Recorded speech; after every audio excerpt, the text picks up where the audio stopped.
silakan. Oke, Oh, saya balik, iya. saya izin Aku balik lihat dulu. aku- Saya izin balik badan saya ya, biar nggak ketutup. Oke, menurut Kak Sasa Monica, apakah yang berbaju putih itu tidak mewakili apa yang terjadi pada umat Islam? Maksudnya gimana tuh? Mewakili yang terjadi pada umat Islam. Maksudnya Saya ulangi lagi ya. Saya ulangi lagi pelan-pelan. Saya ulangi lagi pelan-pelan. Gini, kan di situ ada orang berbaju putih dan berbaju hitam. Oke, yang gambar yang berbaju putih itu mewakili tidak? Yang mewakili apa yang dilakukan oleh umat Islam di lapangan.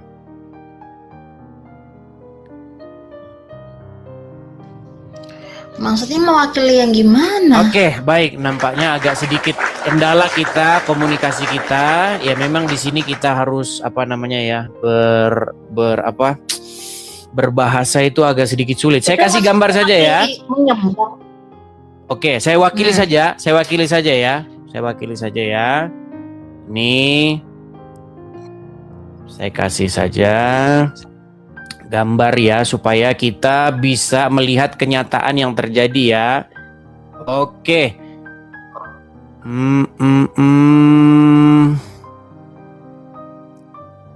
Oke, saya hilangkan dulu. Oke, ini melihat tidak? Oke, mereka seperti yang digambar saya tunjukkan tadi tidak? Iya, sama. Oke, iya sama. Makanya saya bilang berarti yang ada di gambar ini itu tidak salah karena sesuai dengan kenyataannya di lapangan, betul? Nah, begitu maksud saya. Ya, silakan. Aduh. Mana aduh. Aku sih mau nanya ya. Boleh nggak kalau aku nanya? Oke, silakan. Saya balik dulu. Bentar. Oke, silakan. Jadi aku itu Muslim, KTP, ya. Cuman aku tuh kadang aku suka tapi aku dulu kan sekolahku juga di Bosa. Tapi karena kebanyakan mayoritas keluarga aku Muslim, jadinya aku setelah lulus di Bosa aku kuliah di kampus Muhammadiyah gitu loh. Sebentar, saya kurang nangkep. Coba ulangi satu kali lagi. Gini, Anda terlahir dulu kan aku di sekolah waktu SMA kan aku di Bosa kan. Bukan, maksudnya gini, Anda terlahir sebagai muslimah. Mayoritas sebenarnya ibu aku itu Kristen, cuman dia sekarang udah mualaf jadi Muslim lah, sedangkan aku ini sebentar biar kita nggak salah paham nih. Jadi orang tua bapak dan ibu, bapak itu Islam. Enggak, bapak aku Hindu, ibu aku Kristen. Astaga, jadi banyak sekali, jadi bingung. Oke, baik, sebentar. Bapak Hindu, kemudian menikah dengan ibu Kristen. Kristennya Kristen apa? Kristen, bukan Kristen Protestan, Kristen apa itu namanya itu, aku tak tahu karena aku ikut nenek aku, jadi aku Muslim gitu. Saya bingung sebentar. Pelan-pelan, ceritanya pelan-pelan biar saya tidak bingung. Gini, Bapak Hindu, jadi bukan, sebentar, biar saya cari sebentar. Tenang dulu. Biar saya bisa memahami dan penonton bisa memahami ya. Jadi Bapak Hindu kemudian menikah dengan ibu yang Kristen Katolik. Kristen bukan Katolik ibuku. Oh, Kristen. Oke. Terus mualaf lah ibu ini. Mualaf masuk Islam. Belum lama itu mualaf. Mualafnya Islam. Enggak, mualafnya waktu sudah menikah atau sebelumnya? Udah cerai sama bapakku. Bapakku udah nikah lagi. Oh, bapak udah nikah lagi, ibu juga udah nikah lagi. Enggak. Ibuku janda, terus habis itu Oke. pindah mualaf. Mualafnya kapan mualafnya? Sekitar 9 tahun, 10 tahunan lah, 10 tahunan yang lalu. Oke, ibu mualaf. Penyebab mualafnya apa? Disuruh keluarga muslim. Oke, baik, baik. Baru akhirnya, berarti Sasa Monica ini terlahir sebagai apa dulunya? Kalau awalnya ya karena ikut nenek jadinya jadi di Islam. Oke, oke, baik. Sudah ngerti saya ceritanya. Berarti dari lahir, berarti sudah Muslim. Gitu ya, silakan. Ya, Silakan. cuman aku ini kan suka ke gereja. Ke gereja apa? Kadang aku ke gereja Kristen, kadang ke gereja Katolik gitu loh. Oke, lalu apa yang menjadi Nah, masalah? jadi aku ini apa ya? Beberapa tahun ini kayak dilema gitu loh. Dilemanya gimana? Dilemanya apa namanya? Kayak gimana ya? Wah, nanti banyak yang nyerang aku ini. Nggak apa-apa. Begini, kita tidak hidup. Gini, dengarkan ini penting ya. Ini penting petua bagi banyak orang. Kita hidup tidak berdasarkan congor orang. Oke? Betul Mungkin nggak? di sini banyak yang bilang aku orang pusing apa ini ya? Nggak apa-apa. Begini loh. Kita itu jangan fokus kepada congor orang. Nanti kalau kita fokus kepada congor orang, nanti kitanya sendiri nggak fokus kepada tujuan kita. Lihat tujuan kita gitu. Silakan, apa yang mau Anda utarakan di sini? Waktu dan tempat dipersilahkan.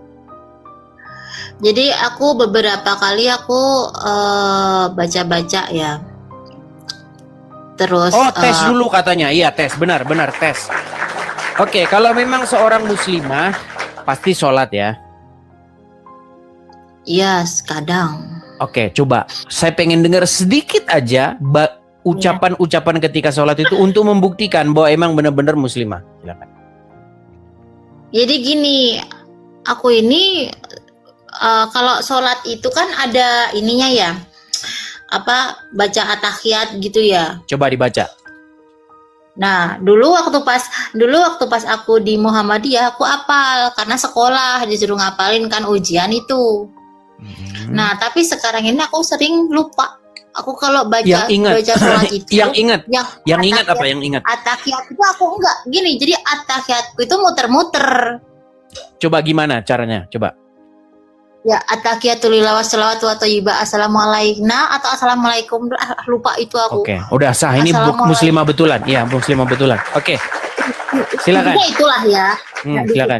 Terus aku berpikir kalau misalkan kita kalau di Islam kan kalau misalkan kita berdoa, kita baca Al-Qur'an, salah satu kalimat aja salah katanya kan beda arti kan beda salah pengucapan sedikit pun itu akan beda artinya gitu kan. Nah, misalkan kita baca surat-surat apalah gitu. Terus nanti ternyata kita salah nih ya kan. Entah itu harokatnya, pokoknya kita salah satu huruf aja kan beda artinya gitu kan. Nah, di situ aku mikir, aku sholat at-tahiyat tapi at-tahiyatku ini aku lupa nih. Nah, terus kira-kira diterima apa enggak gitu kan. Aku kadang mikir seperti itu. Terus apakah Anda berpikir bahwa Allah tidak mengerti selain daripada bahasa Indonesia? Bahasa Arab? Kan gini, kalau salah ucapannya berarti kan nggak takut nanti nggak diterima. Berarti adakah di dalam pikiran Anda bahwa Allah itu dia orang Arab gitu, dia nggak ngerti kalau nggak bahasa Arab atau gimana? Yang ada di dalam pikiran Anda? Nah, itu dia yang aku bingung. Nah, aku sendiri percaya kalau Tuhan itu mengerti segala bahasa gitu kan. Betul sekali. Justru itu menjadi pertanyaan besar. Kenapa kok Tuhan yang ini dia kok maunya bahasa Arab gitu? Emang kalau bahasa Indonesia kenapa? Emang lu nggak ngerti kalau bahasa Indonesia gitu? Gimana coba? Di dalam pikiran Anda apa waktu itu yang berkecamuk? Ya aku itu apa namanya, ya tadinya kan aku keluarga aku muslim dan aku selalu, oh ya kalau dulu kan kalau om aku bisa bilang gini ya, kamu itu sholat, kalau nggak sholat kafir kafir kafir. Nah aku disukatain kayak gitu terus kan. Ya udah ini aku sholat, nah, sholat tapi kadang aku baca at-tahiyatnya kadang lupa kadang kayak gitu. Nah terus akhirnya ya udah aku sholat aja tapi aku nggak ngerti gitu.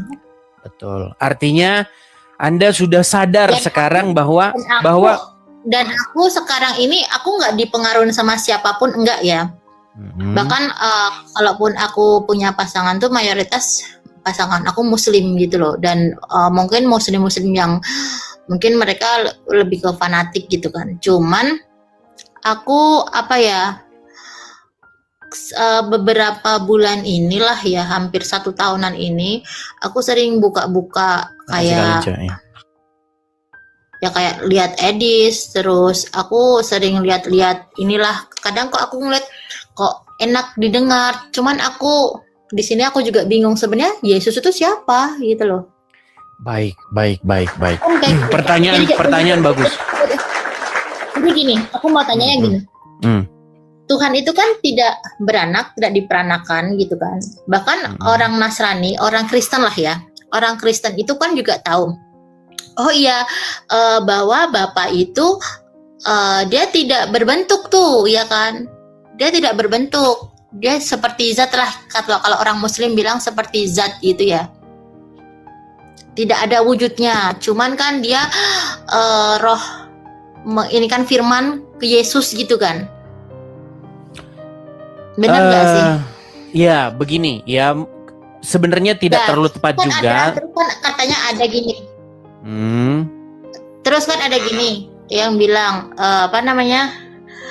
Ya kalau nggak salah ya di itunya kitabnya bilang siapa yang pengikut Yesus maka dia akan selamat gitu. Bapak kan menyelamatkan dia gitu kan?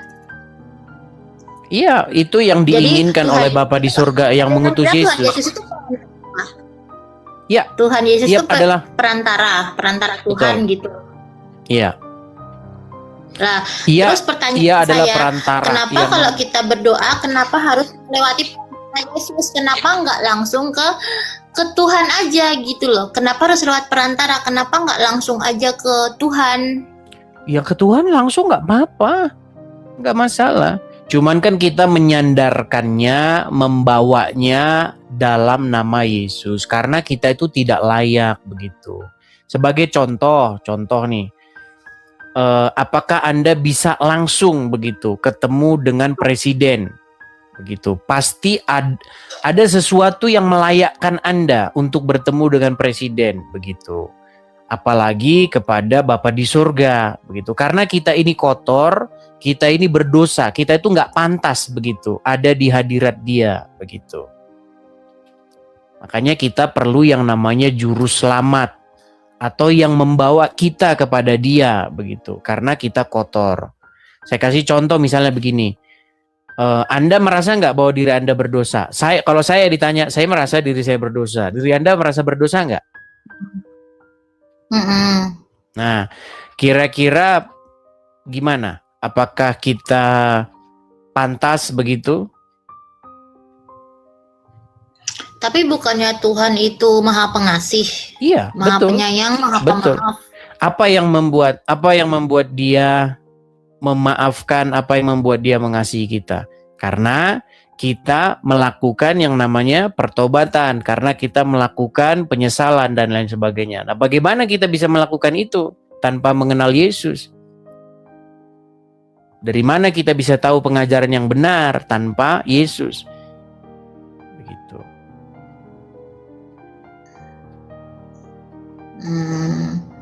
Tapi ngomong-ngomong, yang saya pertanyakan begini nih. Berarti posisinya dari lahir sampai sekarang itu muslimah? Muslim, KTP ku muslim juga. Keluargaku muslim. Muslim semua. Tapi ada beberapa yang Katolik, ada yang ini. Bahkan tadi pun aku sering berinteraksi dengan orang nonis lah. Terus udah gitu, apa namanya? tadi juga sempat ngobrol-ngobrol juga. Baru tadi jam berapa? Jam 6 lebih apa ya tadi baru pada dari sini. Cuman ya itu tadi aku mempelajari dua kitab ini tuh pusing. Sudah dibaca? Ya baca, kadang enggak. Ya tak baca-baca, kadang aku baca-baca juga. Cuman ada jadi gini, aku kadang tuh semakin kesini tuh kadang aku tuh kalau apa gini loh, kalau denger nasihat ceramah kayak gitu tuh dari kiai sama ini tuh kok aku kok kayaknya di hatiku lebih nyantol di sini gitu loh. Nyantol di mana?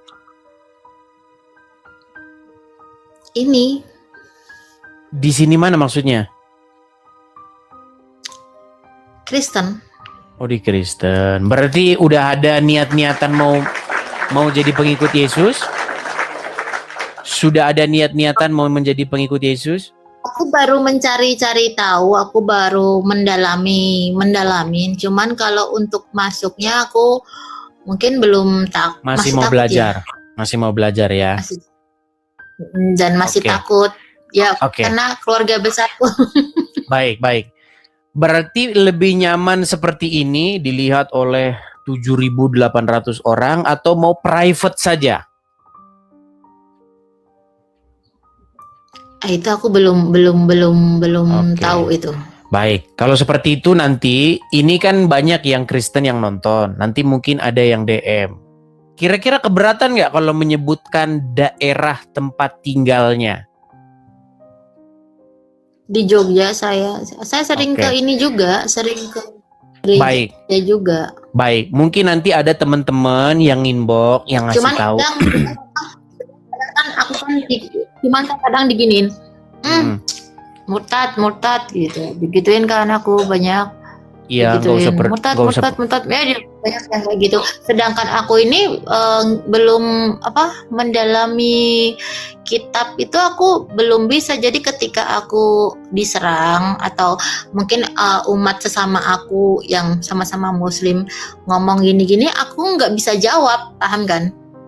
Oh ya, nggak apa-apa. Itu semua perlu belajar. Jadi sesuatu itu perlu bisa dipelajari. Ya, kalau tidak bisa jawab jangan dipaksa begitu. Ya, nanti seiring berjalannya waktu, pemahaman semakin dalam, pemahaman semakin matang seperti itu. Nggak apa-apa. Seiring berjalan waktu, nggak usah buru-buru ya. Yang penting sudah ada dulu pikiran terbuka, ya, ada pikiran untuk menerima sesuatu yang baru. Karena banyak orang yang pikirannya sudah ketutup. Pokoknya ini benar titik. Pokoknya nggak mau menerima sesuatu yang baru. Nah, gitu. Dia ada orang-orang seperti itu. Oke lah, nanti mungkin ada teman-teman yang inbox yang nanti akan ngasih tahu. Mungkin nanti perlu di situ ngobrol-ngobrol. Tapi kalau mau ngobrol di sini juga nggak masalah. Terserah. Mau via seperti ini atau via private terserah. Terus tadi Yesus itu siapa? Ya, Yesus adalah Sang Mesias yang datang ke dunia, yang diutus oleh Bapa di surga, supaya setiap orang yang percaya kepadanya tidak binasa, melainkan beroleh hidup yang kekal. Jadi, Yesus harus dijadikan sebagai sosok yang memimpin, mengendalikan, merajai hidup seseorang. Karena kalau Anda menjadi seorang muslimah, yang memimpin Anda, yang merajai Anda, itu adalah Muhammad. Begitu. Makanya ketika Anda menjadi seorang muslimah, Anda harus diatur oleh Muhammad. Muhammad bilang A, kamu harus A. Contoh, misalnya sekarang kamu tidak berhijab nih, rambut kelihatan. Satu rambut kelihatan, 70 tahun di neraka. Ya kan? Betul tidak? Masuk kamar mandi harus pakai kaki kiri. Keluarnya harus pakai kaki kanan.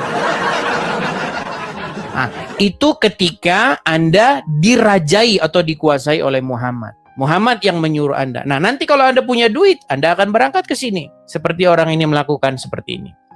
Nah, itulah orang-orang yang dikuasai oleh Muhammad. Nah, bagaimana dengan Kristen? Kristen adalah berbicara menjadikan Yesus menjadi raja dalam hidupnya, memerintah di dalam hidupnya. Itulah yang dikehendaki Bapa di surga yang mengutus Yesus. Begitu. Jadi Yesus diutus oleh Bapa di surga supaya setiap orang percaya kepadanya.